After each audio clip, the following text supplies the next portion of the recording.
Hola, ¿qué tal amigos? ¿Cómo están? Muy buenas noches. Yo soy Esdras Chabot y esto es Dinero y Poder. En el marco del 75 aniversario de la expropiación petrolera, el presidente Enrique Peña Nieto presentó su propuesta de reforma energética. Detalló que buscará transformar a la industria, que debe seguir siendo patrimonio de todos los mexicanos. Señaló que es necesario seguir 3 principios estratégicos: eficiencia energética, seguridad energética y sustentabilidad energética, las 3. Bueno, vamos a ver qué es lo que se produce a partir de esta propuesta. Mauricio González, Ernesto Cervera, muy buenas noches. Ahí está, buenas noches. Ahí está, Mauricio, lo que pues se plantea como parte de un gran debate. ¿Qué hacer, por supuesto, no solamente con Petróleos Mexicanos, sino con el resto de la estructura de energía en el país, en donde el dilema es qué desmonto, qué quito, qué permito que entre, qué significa para la industria de la energía en el país, pues un modelo de apertura económica y qué riesgos trae con ello? En efecto, yo creo que se plantea un gran debate y ojalá se den los términos de los puntos que tú acabas de mencionar, pero yo lo que me temo es que nos va a arrastrar otra vez la inercia de las discusiones de épocas anteriores, ya lo estamos viendo, en donde mucho de esto se enfoca al asunto de la privatización, que si el petróleo es de todos o que si se va a privatizar, o ya estamos viendo los discursos y las protestas de que los extranjeros se quieren quedar con nuestro petróleo, o sea, cosas que la verdad están en el imaginario de muchos políticos porque no están en la realidad. La realidad lo que nos dice es, de manera muy breve, 1, la producción de crudo en México ha disminuido los últimos 5 años y si Pemex no hace algo por invertir probablemente el doble de los recursos que le está dedicando a la inversión de exploración y explotación, esto pues es un riesgo en donde en lugar de aprovechar la explotación del crudo, pues Pemex va a haber disminuido sus recursos.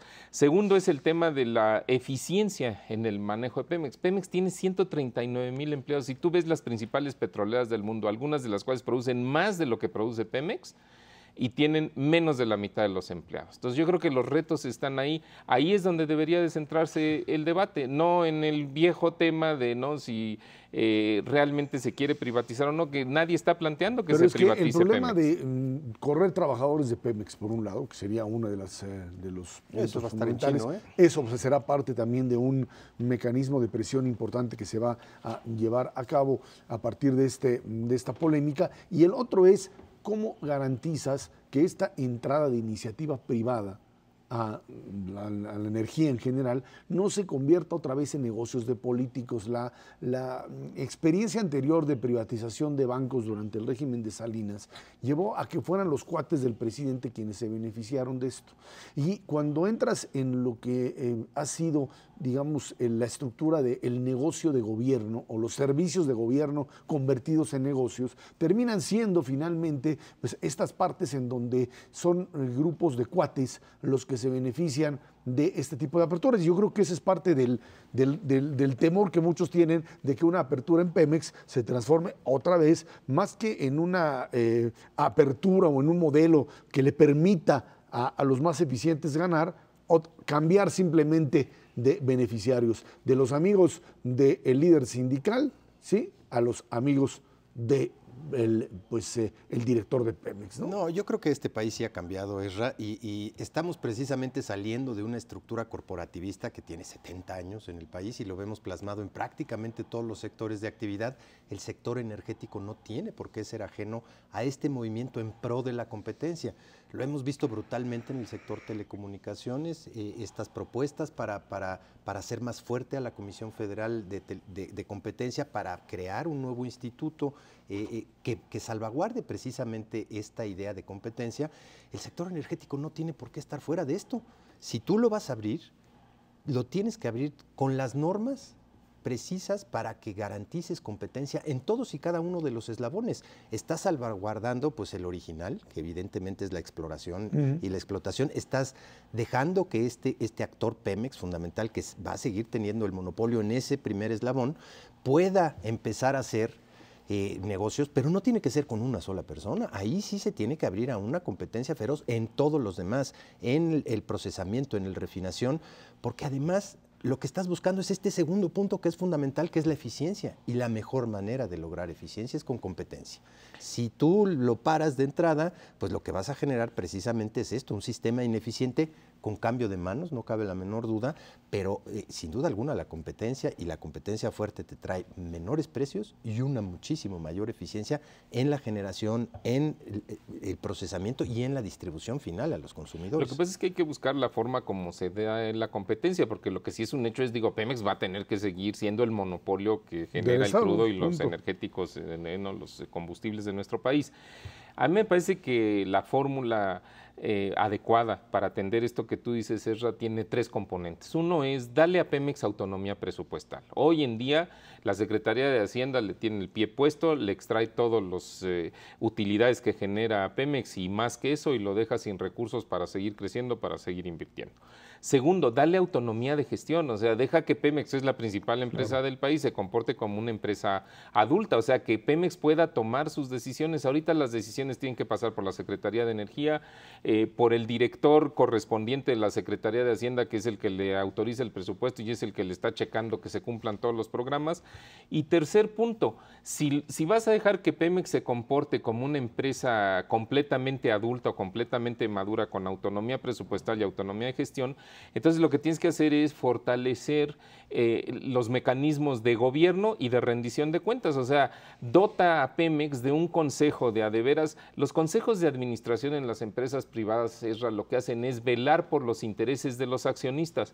Pues lo mismo deberíamos de tener en Pemex, que los consejeros de Pemex, sobre todo los consejeros independientes, porque hay consejeros de gobierno y consejeros independientes, velen por los intereses de los mexicanos, pues supuestamente el petróleo es de los mexicanos, ellos deberían de estar cumpliendo esa función, pero con una función fortalecida y que además puedan tener la rendición de cuentas. ¿Para qué?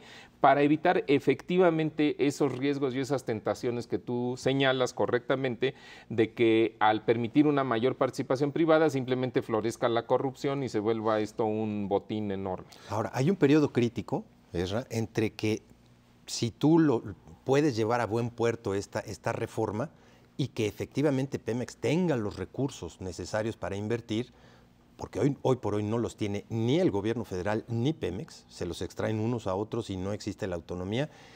Para que esto se pueda dar rápidamente, necesariamente tienes que permitir que otros agentes inviertan, porque si no, no vas a duplicar esta inversión que se requiere para mayor producción, para mayor exploración, para una serie de factores que las necesidades están ahí. Necesitas invertir, en las épocas cuando se tenían los recursos, etcétera, estabas alrededor de 4% del Producto Interno Bruto, hoy estamos en 2,5%, rascándole ahí a penitas con los recursos que se le dejan a Pemex, y duplicar esa inversión para llegar a 4,5% del Producto Interno Bruto, se requieren recursos frescos, que yo no creo tampoco que puedan venir del sector privado nacional en esa cantidad muy rápidamente. Pero en la entrada de capital extranjero parecería ser un verdadero tabú en ese sentido, es decir, la entrada de un capital extranjero que le dé un servicio y que se lleve una ganancia de la extracción del petróleo. Pues tabú en México y en Corea del Norte nada más, porque en el resto del mundo no es ningún tabú. Sí, ni en Cuba. Ni en Cuba, bueno, ni siquiera en Cuba. Pero ese es de los aspectos, digamos, que generan mucha controversia, pero hay aspectos que no generan controversia, Ezra. Por ejemplo, y lo hemos platicado aquí en otras ocasiones, tenemos un problema severo de falta de infraestructura de ductos y de tanques. O sea, si nosotros queremos tener energéticos combustibles, más baratos y disponibles y más seguros en su manejo, pues lo que necesitas es una red de tubos para que no estén transportando el petróleo y el diésel y la gasolina en pipas.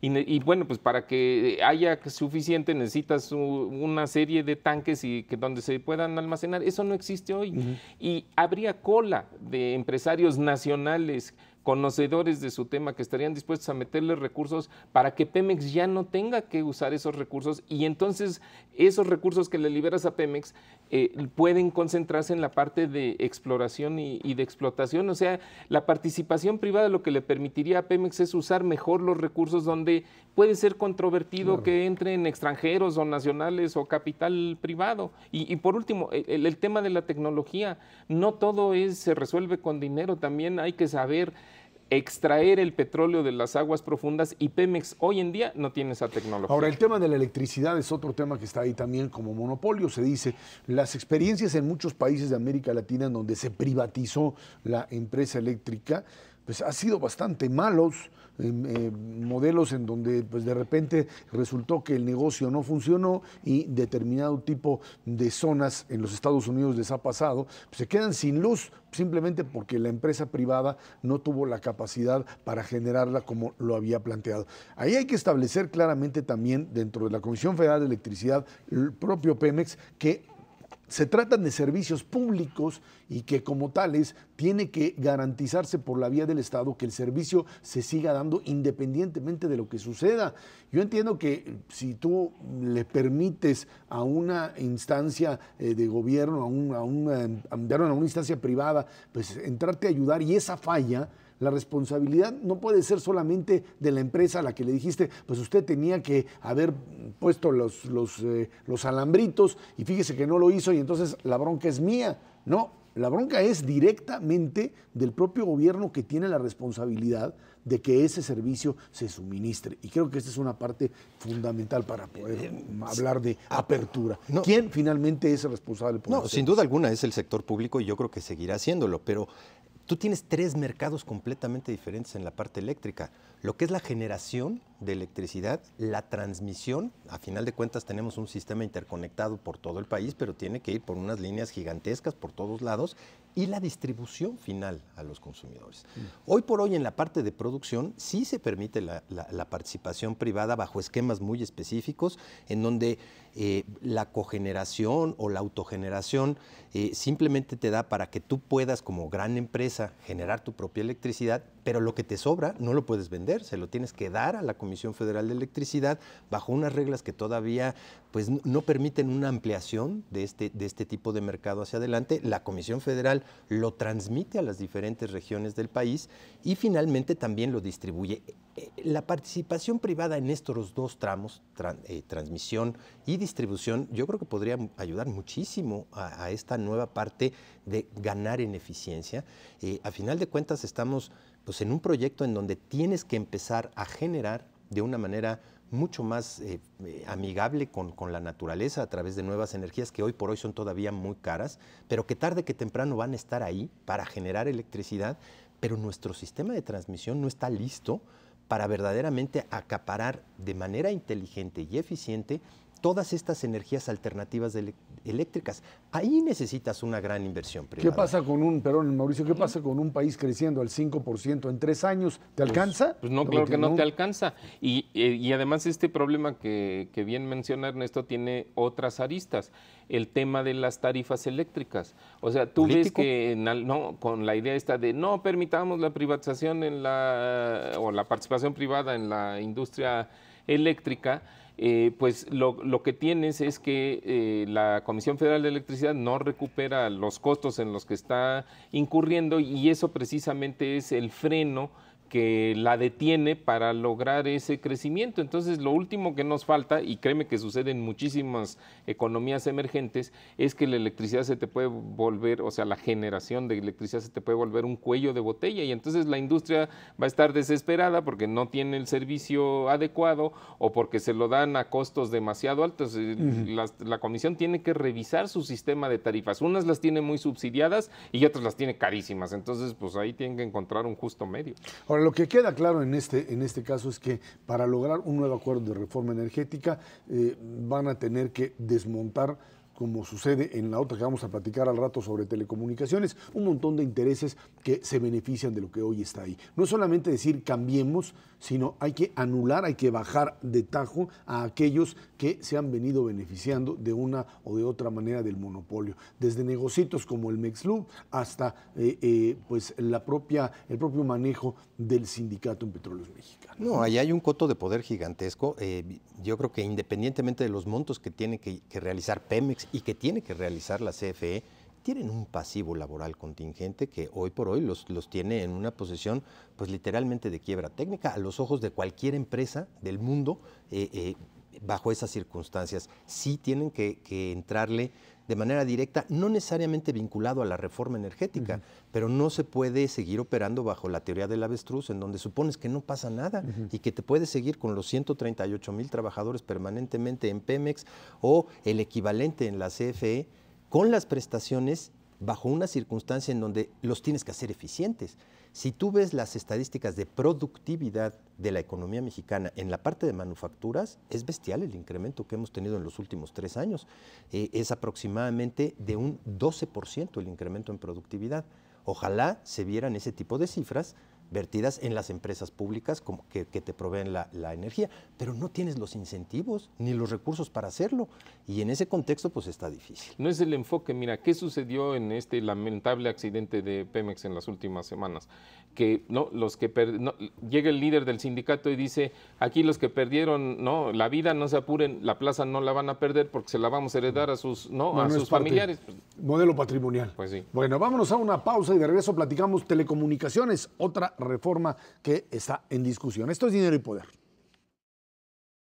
La Asociación Mexicana del Derecho a la Información, la AMEDI, considera que la iniciativa de reforma en materia de telecomunicaciones contiene principios generales que se demandaban desde hace mucho tiempo. Señala que habrá considerables beneficios para el grueso de la población si esto se aprueba en los términos originales. Nos acompaña aquí en el estudio de Dinero y Poder Aleida Calleja, presidenta de la AMEDI, Asociación Mexicana del Derecho a la Información. Aleida, muchas gracias por estar aquí con nosotros. Gracias, un gusto estar con ustedes. Gracias. A ver, el principio de esta reforma en telecomunicaciones establece pues lo que sería fundamental, la posibilidad de poner el terreno pues parejo, ahora sí firme, bastante firme, y que dos grandes poderes, que serían el poder de la telefonía y el de la televisión, por fin pudiesen llegar a un acuerdo para poder competir en sus respectivas áreas y permitir la entrada de nuevos competidores. Lo que parecía un sueño pues inalcanzable, ahí está. Lo que pasa es que pues para que se convierta en realidad todavía tiene que pasar por un Congreso que no está totalmente decidido a que esto pase así. ¿Qué es lo que está sucediendo? Mira, lo que nosotros hemos dicho es que la iniciativa de reforma, así como está, ciertamente cumple en muchos de los aspectos a las demandas históricas que hemos tenido como sociedad en dos asuntos. Uno que tiene que ver con tener entornos de competencia sana en telecomunicaciones y radiodifusión, aunque hay que decir que en términos de radiodifusión no quedan especificados los criterios tan claramente de cómo se va a evitar la dominancia del sector, pero sí queda muy claro en telecomunicaciones, con lo cual estamos teniendo una regulación no simétrica y por lo tanto el equilibrio, ese piso tan parejo no empieza a ser tan parejo. Y por otro lado, demandas históricas que tienen que ver con el aspecto más social de las telecomunicaciones y de la radiodifusión, en donde nosotros decimos, hay avances sustanciales. Sí es una reforma histórica por varias cosas. Primero, porque se ponen de acuerdo las tres principales fuerzas del país en un tema en el que nunca antes habían puesto de acuerdo. Y dos, porque sí contiene cambios estructurales que durante mucho tiempo habíamos pedido. Ahora, hay muchas cosas que se pueden mejorar sin ninguna duda y que nosotros decimos, si la iniciativa cambia, es para mejorar, para hacer ese piso más parejo, no para retroceder. Nosotros ahí estamos haciendo una alerta porque sí estamos teniendo conocimientos de presiones que se están teniendo vía los coordinadores parlamentarios para retroceder en puntos tan importantes como el MOS-Offer, el MOS-Carry y el MOS-Offer, ¿no? O sea que para que de alguna manera las televisoras puedan, las televisoras con su señal abierta, tengan el derecho de cobrarle a lo que serían, pues no cableras, porque casi todas las cableras son suyas, a lo que sería la televisión restringida, digamos, sea vía satelital o sea vía por cable. En realidad, así como está ahorita en la iniciativa, no corresponde al estándar internacional. Lo que se reconoce es que la televisión abierta es de acceso universal y gratuito aquí y en China, digamos, hasta en China, ¿no? Hasta en China. Se reconoce esa radiodifusión pues, de acceso gratuito y universal. Entonces, cuando la televisión de paga toma esa señal abierta, Televisa, TV Azteca en este caso, pues tienen la posibilidad de poderla transmitir de manera gratuita para que eso no tenga un costo final al usuario, porque si no, finalmente, ¿a quién le cargan el costo? Ahora, como está en la iniciativa, dice, solamente van a pagar esta retransmisión de la señal abierta de la televisión los actores dominantes. No es lo mejor, no es lo mejor, pero... Hoy no hay actores, bueno, los actores dominantes son los mismos que son dueños de las cableras. No necesariamente, hay cableras regionales pequeñas. Pero esas no son dominantes. No, claro, no son dominantes. ¿Qué quiere decir? ¿Quién va a pagar ese mozo? Carlos Slim. Carlos Slim. Nada más. Y también de alguna manera Televisa, porque tendría que pagar la señal de TV Azteca, ¿no? Si no es que haya algún acuerdo colusivo, pues tendría que hacerlo.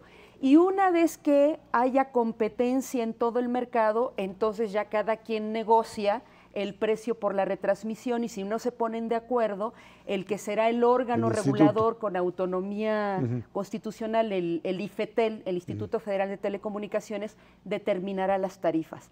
Ese no es el ideal. Debería de ser gratuito como es en la práctica internacional. Sin embargo, lo que sabemos es que ahora se quiere retroceder en ese punto y que ahora se integre, que las señales satelitales, sobre todo, sean a las que se les cobre el offer. Pues y bueno, solamente hay dos empresas que dan televisión vía satelital en este país, que una es Sky, que es de Televisa, y la otra que es Dish, con MBS, ¿no?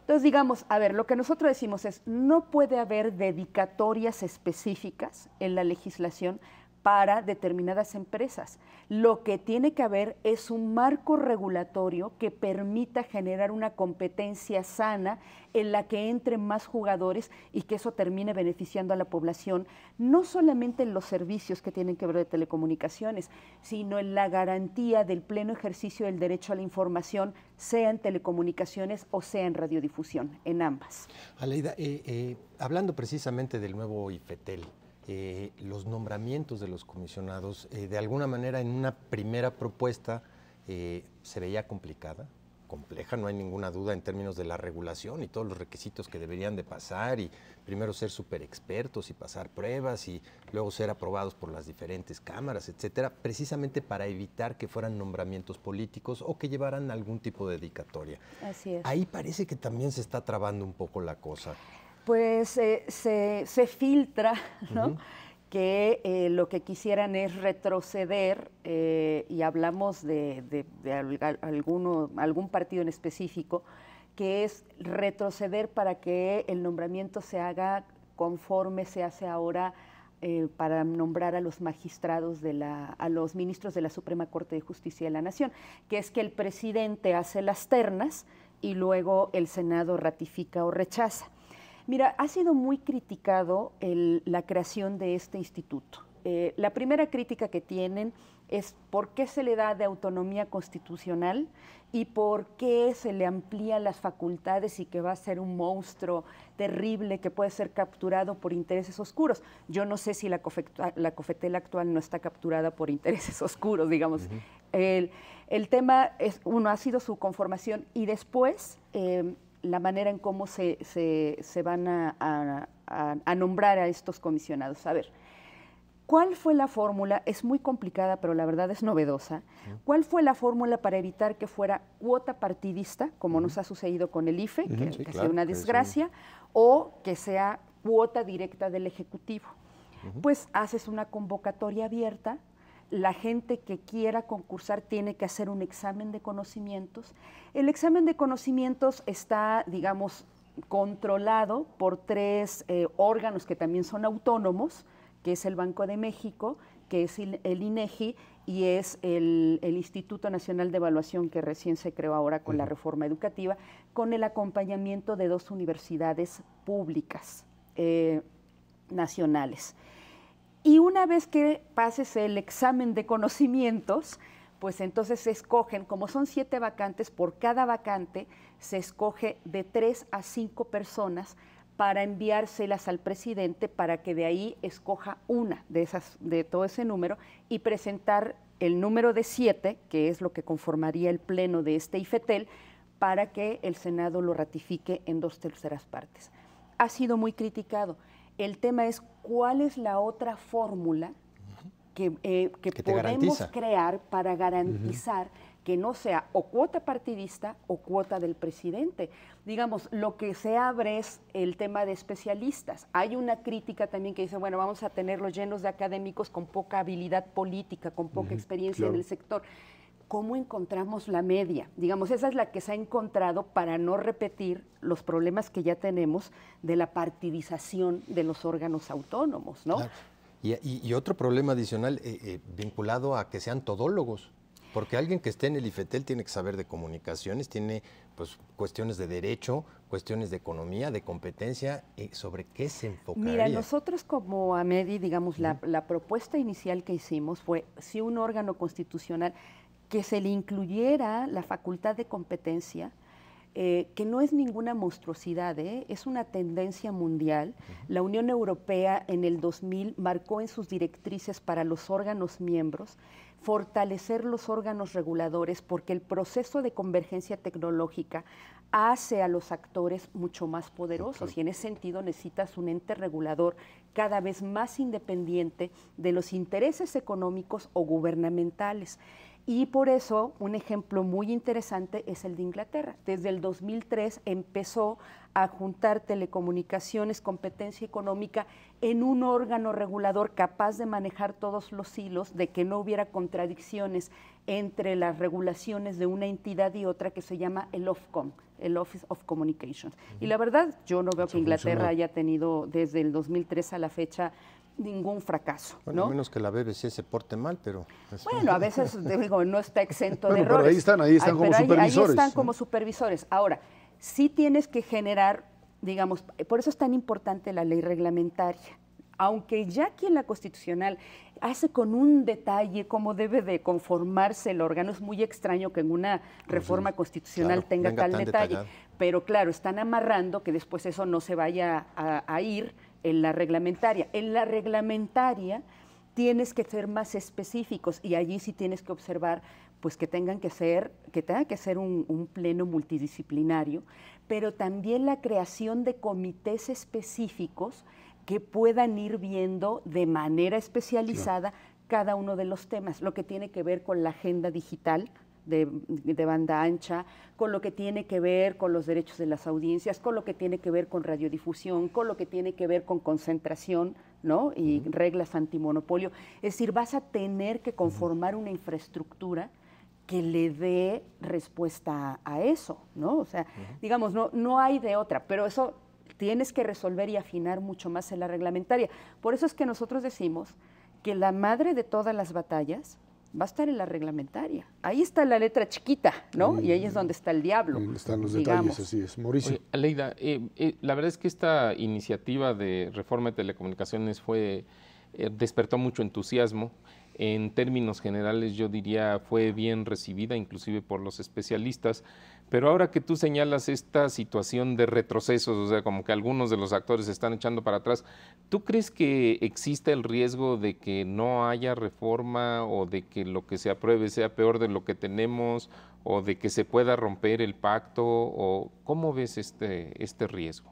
Era una pregunta que me hacían desde la semana pasada, me lo hacía una corresponsal extranjera, yo le decía, ¿tú vives desde hace cuánto tiempo en México? Me decía, desde hace mucho. ¿Y estás de acuerdo que en este país todo puede pasar? Me dijo, sí. Le dije, bueno, tal cual, en este país todo puede pasar, ¿no? O sea, a ver, lo que sale del producto del Pacto por México finalmente es un equilibrio en el que cada partido estuvo la negociación y se dio una parte y otra, no permeó la agenda de todos. Sabemos que sobre todo el PRI, el partido en el gobierno, llevaba más cargada la agenda hacia la defensa de los intereses de las televisoras, ¿no? Pero finalmente hubo un proceso de negociación que permitió tener una iniciativa como esta, en la que, insisto, hay que hacerle cambios, pero para mejorarla, no para ir para atrás. Y de pronto, en efecto, lo que vemos es que el acuerdo como tal ya no es tan fuerte. Esperaríamos que las fuerzas políticas pudieran ponerse de acuerdo en lo que han marcado como reservas, ¿no? para que esto pueda pasar a Cámara de Diputados con el acuerdo de esos cambios con las reservas, para que luego vaya a senadores sin mucho problema y entonces no alarguemos un proceso que por los intereses que toca puede generar una cantidad de presiones pues que ya hemos visto a lo largo de estos años, no es algo nuevo.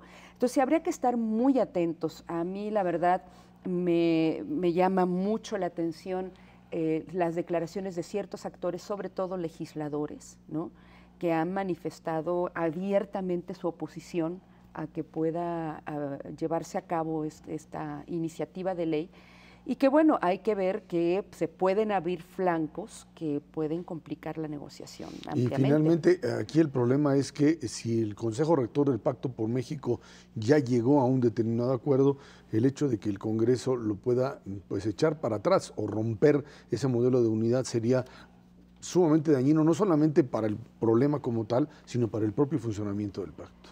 No solamente para el pacto, sino que además estaríamos perdiendo la oportunidad histórica que hemos tenido, ¿no? O sea, yo te digo, a mí me parece que muchas de las cosas que están planteadas en la iniciativa, varias de ellas se pueden solventar en la ley reglamentaria, otras sería mucho mejor que las pudiéramos cambiar, como por ejemplo el establecer los criterios específicos para determinar la desinversión en radiodifusión, que no tiene que ver solamente con el 50%, que ya es un porcentaje muy alto, ¿eh?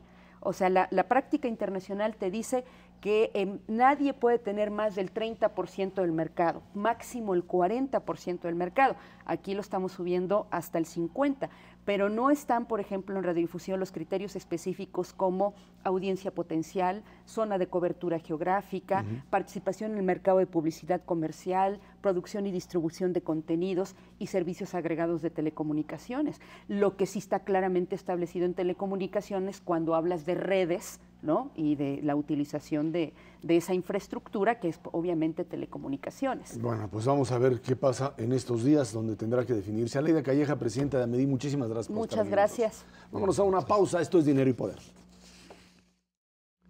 El jefe de gobierno del Distrito Federal, Miguel Ángel Mancera, cumplió 100 días al frente del gobierno capitalino. Durante un mensaje dijo que su gobierno quiere dejar huella de ser una izquierda sin dueños, una izquierda propositiva y que va al debate. Aseguró que la izquierda es una forma de independencia, nunca una atadura, un símbolo de libertad, sin distingos, por lo que debe gobernar para el bien de todos. Pues además de hablar, por supuesto, de la situación de la ciudad, lo que Mancera dice claramente es, ahora sí que ni Ebrard ni López Obrador, Miguel Ángel Mancera, un discurso que tiene que ver a los 100 días de gobierno de Miguel Ángel Mancera con esta idea de pues un jefe de gobierno que tiene que ir construyendo alrededor suyo un grupo político que pues le dé la posibilidad de gobernar.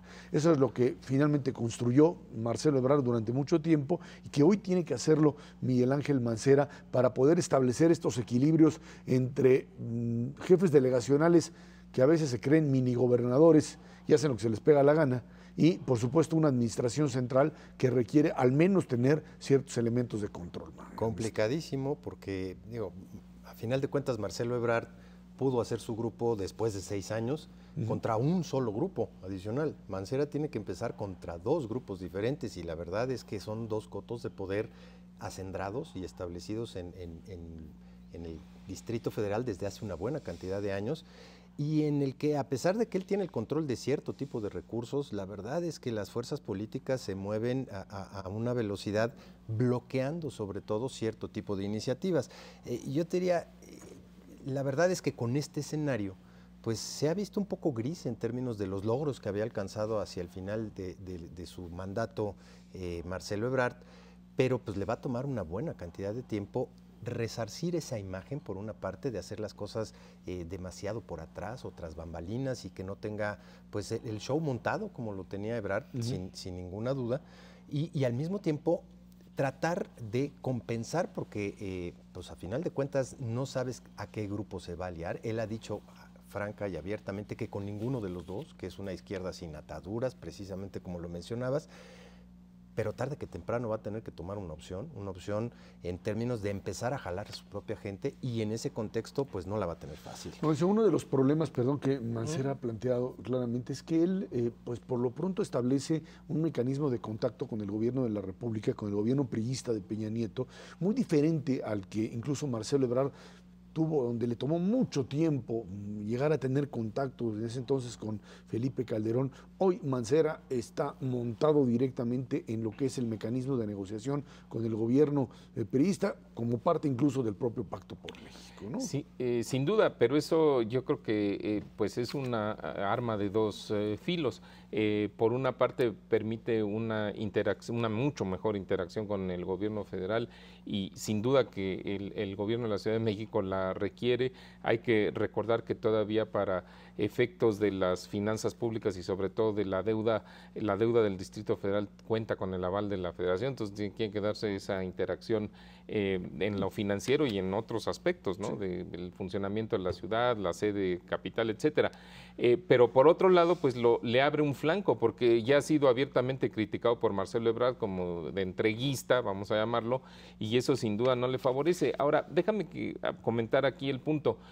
A mí me llamó muchísimo la atención que los mensajes principales en este acto de los 100 días de gobierno del Distrito Federal fueron fundamentalmente de balance político, como los que ya abordamos o mencionaron ustedes hace unos minutos. Me parece, el principal proyecto pues puede ser la Constitución política para el Distrito Federal, que sin duda es un tema importante, pero me da la impresión de que toda la problemática ciudadana y todo, digamos, la respuesta que debería de tener ya el gobierno de Miguel Mancera hacia los ciudadanos como que quedó ausente. O sea, realmente fueron pocas las referencias, ¿no? Da la impresión de que todos los problemas desde la perspectiva de que representa la ciudad para la perspectiva ciudadana o están resueltos o no hay quejas, ¿no? Y la verdad de las cosas es que creo que se perdió eso totalmente en el discurso. También te refleja en dónde es donde está concentrado el jefe de gobierno, más en la problemática política que en la problemática administrativa, y eso a la larga le va a generar un montón de problemas. Sí, pero es que el problema radica aquí en que si no controla a sus huestes que tiene alrededor, la posibilidad de administrar una ciudad se vuelve imposible. O sea, lo que te sucede en Tlalpan o lo que te sucede directamente en zonas complicadas de la ciudad, en Iztapalapa, etcétera, todo eso, sin los grupos de poder son suficientemente no institucionales como para declararte la guerra y reventarte el esquema de gobierno, por más que le hagas y le trates de establecer mecanismos administrativos y propuestas muy viables. No hay nada que puedas hacer frente a ese poder político que tiene la suficiente fuerza hoy para echarte todo. Pero eso ya lo sabía. El hilo se revienta siempre por lo más delgadito, y aparentemente lo más delgadito en la sociedad mexicana en lo general y en el DF en lo particular es la seguridad. Y ahí las cosas, la verdad es que sí han tenido un rebote, al igual que en el país en su conjunto, respecto a la tendencia que se venía observando. Y ese punto sí es muy delicado para la sociedad de cualquiera, de Tlalpan, de Iztapalapa, de la Miguel Hidalgo, de todas las delegaciones en su conjunto. Es lo que primeramente, lo que se puso de entrada como el prerequisito número 1 para un buen gobierno. Y pues que se apure para lograr esta coincidencia o este apoyo de los grupos, porque esto se puede deteriorar increíblemente rápido. Lo vemos también en la parte social, puede ser un problema menor, pero esta parte de la Universidad de la Ciudad de México, pues te desencadena precisamente estas problemáticas de grupos de poder que están diciéndole al jefe de gobierno, pues aquí estamos y queremos. Y todas las comparaciones son odiosas, pero si tú ves los 100 días del gobierno federal, los 100 días del gobierno de la Ciudad de México, la verdad es que la velocidad de avance, el diseño de lo que se quiere hacer, la forma como se quieren abordar los problemas, me parece que sí es radicalmente distinta, y me parece que en el caso del DF, la verdad, está caminando un paso demasiado lento. Es que también es cierto que la estructura política que tiene en sus manos el jefe de gobierno capitalino no es la que que tiene el presidente de la República. Y yo insisto, cuando tú tienes un modelo de control político pero es lo suficientemente amplio como el que tiene el presidente, y cuando tú tienes una fractura interna, pues es muy difícil poder manejarlo, ¿no? Pero es irónico porque aquí ganó con una mayoría de votos, ¿no? Absoluta, y tiene el control de la Asamblea, fíjate. Sí, nada más que el problema es que está manejada por una estructura perredista en donde pues no todos ahora que ya están en el poder responden al mismo jefe, y ese es el problema, sí. Obligarlos o por lo menos convencerlos, digamos, de que tienen que jugar a una misma apuesta. Pues ¿cuántos partidos de izquierda gobiernan esta ciudad? Pues como 10 más o menos, y sobre esos cada uno tiene un jefe y a cada uno de esos jefes hay que convencerlo. Vámonos a una pausa y de regreso a algo más problemático. Bueno, pues Chipre, una pequeña islita que hoy tiene parado de cabeza al mundo y por supuesto a sus propios ahorradores que nunca se imaginaron que un corralito al estilo latinoamericano se le pudiese aplicar a ese país. Esto es Dinero y Poder.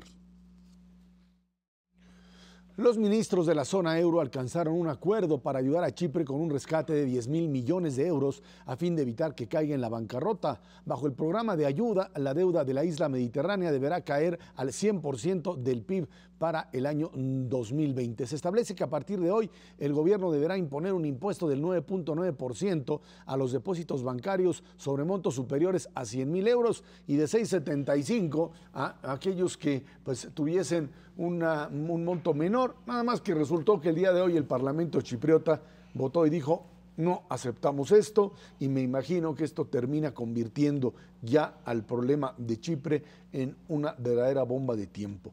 Es cierto que finalmente para que les otorguen 10.000 millones de euros de préstamo, pues tenían ellos que aportar otros 6.000 millones. Decidieron que pues no podían poner más impuestos porque para recaudarlos iba a estar muy difícil. La forma más fácil es tomar a los ahorradores y decirles, pues les quitamos. Y además hay un problema, que es el problema electoral que existe en Alemania. Y entonces la canciller Merkel dijo: ¿qué creen? Además en Chipre no vamos a rescatarlo porque un 30% de los depósitos que están en bancos chipriotas son rusos y griegos que están evadiendo impuestos, y no vamos a ir a rescatar ni a rusos ni a griegos. Y mientras tanto los chipriotas, que son el otro 60%, dicen: pues nosotros ¿por qué tenemos que pagar? Nadie nos dijo que al ahorrar nuestro dinero nos iban a quitar entre el 6 y el 10%. Alguien tiene que pagar, ¿no? Ahí hay un problema también de interpretaciones, Ray. Yo ya he escuchado esto que tú comentas y también lo he leído. Sin embargo, hay un tecnicismo que hace toda la diferencia en la interpretación, y es el siguiente. Los bancos de Chipre prestaron mal. Primero prestaron muchísimo, como todos los de la Unión Europea. Pero no solamente eso, sino que además lo hicieron mal. Entonces ya no van a poder recuperar parte de los créditos. Parte de los préstamos que hicieron, ya les hicieron una quita. Y ahí no te quedan más que 3 vías. 1, los dueños de los bancos le ponen más capital porque a la hora que no cobren los créditos, pues el banco se tiene que capitalizar. 2, el gobierno correspondiente le pone más recursos, cosa que no puede porque no tiene el dinero, y entonces está pidiendo este programa de rescate a los extranjeros. O 3, los depositantes que depositaron en el banco, valga la redundancia, pierden parte de sus depósitos porque los bancos ya no les pueden responder por la obligación. Entonces, no es tanto que el gobierno les esté poniendo un impuesto a los depositantes, es simplemente utilizar una vía impositiva para que los depositantes paguen parte de la pérdida que tienen los bancos. Y eso ya ha sucedido, eso ha sucedido en otros lados. ¿Por qué? No, bueno, es que, a ver, aquí en México. Diría el alemán y yo. O Fox. No, aquí en México, tú imagínate cualquier banco, el que nos guste, no damos el nombre, pero el que te guste, imagínate que da malos créditos y tú eres depositante, precisamente para eso está el Instituto de Protección al Ahorro. Te protege hasta cierto monto, pero después de cierto monto es tu riesgo si el banco le va mal. O sea, no estás plenamente garantizado. Y eso es lo que está sucediendo en Chipre. Ya ha sucedido en otras ocasiones en Europa. En Dinamarca pasó, en Islandia sucedió. Lo que pasa es que, bueno, Chipre, miembro más pequeñito de la Unión Europea, es una islita de 1 millón de personas. Del tamaño de la Narvarte. Pero con una complicación terrible porque lo que acabas de decir, o sea, tiene depositantes griegos, tiene depositantes rusos, y entonces el Fondo Monetario y los países que quieren ayudar a Chipre dicen, yo sí le meto lana para que Chipre salga adelante, pero no voy a estar subsidiando fugas de evasión de impuestos y tampoco voy a estar apoyando a bancos que no hicieron bien su trabajo. Ahora, llueve sobre mojado. Chipre, igual que la mayor parte de los países, llamémosle mal portados de Europa, lleva desde el 2008 sin crecer y con caídas de su Producto Interno Bruto bestiales durante los últimos 2 años, alrededor del 5%. Llueve sobre mojado porque encima de todo tienen que hacer un ajuste adicional que pues baje su deuda completa a 100% del PIB, fenómeno que se le ha pedido a todos los países que se portaron mal, a Portugal, a España, a Italia, a Irlanda, a Grecia, a todos esos cuates, y no han podido hacerlo. ¿Y sabes qué, Esra? Tampoco lo van a poder hacer en los próximos años, precisamente por la problemática social que se ha desatado. Al igual que el resto de Europa, Chipre tiene una tasa de desempleo abierto que raya en el 15% y que solo tiende a empeorarse. Y en ese contexto, un ajuste fiscal adicional para lograr esto, eso es lo que dice el Parlamento chipriota. Pues no puedo hacerlo, porque además ya tienen la evidencia de que seguramente van a caer por las elecciones, que vengan cuando vengan, no importa. Ya cayó el de Italia, el de España, siempre están cambiando, no importa si eres de derecha o de izquierda, si tú instrumentas lo que tienes que hacer, ya perdiste. Ahora, pues que ese es el problema, pues todos los parlamentos van a decir, no podemos hacer ajuste, igual los españoles, se trata de los un país de la Unión portugueses. Europea, un país de la Unión Europea. Es la primera aceituna. Al que de repente dentro de la Unión Europea le confiscas, porque es una confiscación. No es que existía... No hay ningún papelito que hayan firmado los depositantes en donde el seguro les garantizaba hasta cierta nómina. No había nada. No hay seguro. Y no hay seguro. Pues, bueno, pues entonces de repente te quitan una determinada cantidad. El temor es, ¿y por qué los bancos españoles y los italianos no van a hacer lo mismo y decirle, oye, pues, ¿por qué no vamos sobre ese nivel? Les mochamos a todos 10% y se acaban y se paga la deuda, bueno, ¿no? Pues ese es parte del problema de fondo. O sea, no es tanto que Chipre tenga una importancia enorme económicamente hablando dentro de la Unión Europea, porque es realmente muy pequeñito, pero ese es exactamente el tipo de discusión que está generando. Pero a ver, no nos vayamos muy lejos, eso nos pasó a nosotros en el 95. En el 95 aquí los bancos prestaron mal, no recuperaron los créditos y el gobierno en algún momento se vio precisamente en una coyuntura, en la disyuntiva de o que los depositantes mexicanos perdiéramos parte de nuestros ahorros, o que el gobierno absorbiera mediante deuda pública las pérdidas de los bancos. Y finalmente, después de un montón de discusiones, eligió lo segundo, jamás lo reconoció, la deuda del Fobaproa dice que no era pública, finalmente después de varios años sí la absorbió, se reconoció que era deuda pública y generó un montón de tensiones y de oposición política. Ese es precisamente el temor de que el resto de Europa empiece a entrar a una discusión de este tipo. Falta un solo pedazo de información, los que sí perdieron fueron los banqueros, porque perdieron todos sus bancos. Y los de Chipre seguramente también va a ser el caso. Van a terminar perdiendo. No, pero el problema de eso es, imagínate la fuga de capitales que genera. O sea, en el momento en que abren los bancos, bueno, en Chipre están cerrados hasta dentro de 3 días a ver qué demonios hacen. Pero cualquiera que tenga dinero en un banco europeo, después de que les confiscaron, pues va a tomar su dinero y lo va a sacar hasta el colchón, se lo va a llevar con tal de que no lo tengan. ¿Pero a dónde lo va a llevar? No se lo puede llevar a Estados Unidos. Claro, todo se va a ir a Treasury Bills, a Estados Unidos. Yo creo que se va a ir a Estados Unidos. Asia Pacífico, ¿por qué no? Y Estados Unidos otra vez va a tener una presión enorme para revaluar su dólar, que los hace menos competitivos. Está muy complicada la situación hacia adelante, no solamente para Chipre, para Europa en su conjunto. ¿Cómo le van a hacer para ser más competitivos con los sueldos que están ganando si no pueden devaluar?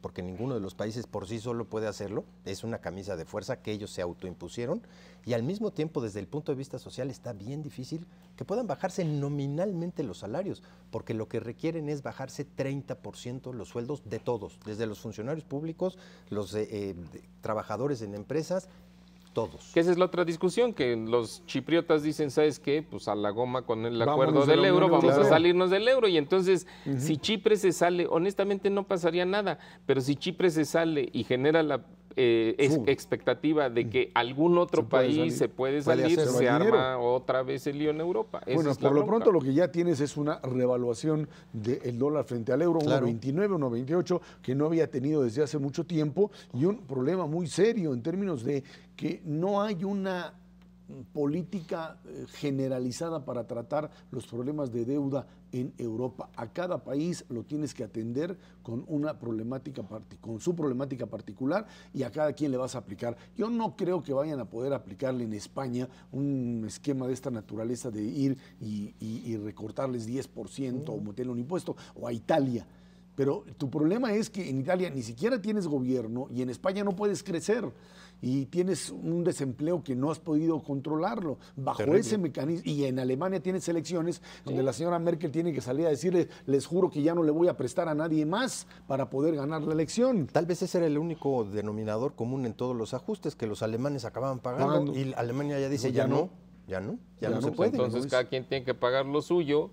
Y todo el mundo pues va a estar de capa caída, no este año ni el que sigue, sino los próximos 5, 6 o 7 años. En México nos tardamos 10 años en recuperarnos de la crisis del 95. Ahora, ¿cuál es el impacto que esto tiene sobre economías como la norteamericana o la propia, frente a lo que pasa en Europa? Con los que comercian mucho, brutal. Sobre Brasil, sobre China, que tienen 30% de su comercio exterior con Europa, les ha ido terriblemente mal. Lo hemos visto durante los últimos 2 años, y la verdad es que la perspectiva de crecimiento de estas economías emergentes para el 2013-2014 pues es bastante regular, frente a países ahora sí que nos fue muy mal en el 2008-2009, que comerciamos mucho con Estados Unidos, pero que hoy por hoy Estados Unidos muestra una dinámica radicalmente diferente a la europea.